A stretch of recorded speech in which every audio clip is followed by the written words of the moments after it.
Bonjour, aujourd'hui j'avais envie de vous parler de quelles sont les personnes que nous attirons par rapport à la vibration que nous avons.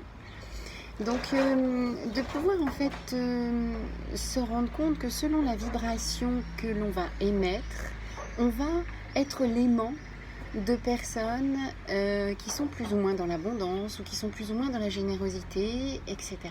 Donc peut-être de regarder comment nous vibrons et puis quelles sont les personnes qui nous entourent et est-ce qu'elles correspondent à la vibration. Parfois, d'aller regarder à l'extérieur nous permet de mieux nous connaître, nous permet de mieux voir où sont nos failles, où sont en fait nos plus.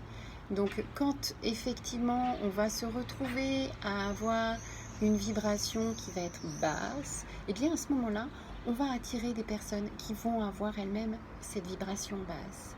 Quand à contrario, on va avoir une vibration qui va s'élever, et bien on va attirer à ce moment-là des personnes qui vont avoir une vibration qui va être plus élevée. Donc si on est soi-même dans la générosité, dans l'abondance, dans la circularité des énergies, eh bien on va attirer des personnes qui vont être dans cette circularité.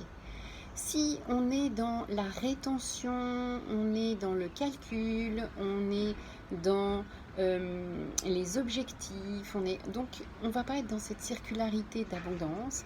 Et là, on va attirer des personnes qui elles-mêmes vont être dans cette difficulté par rapport à la vie, c'est-à-dire cette difficulté à la réussite, cette difficulté à voir les choses dans leur ensemble, cette difficulté à avoir une forme d'abondance.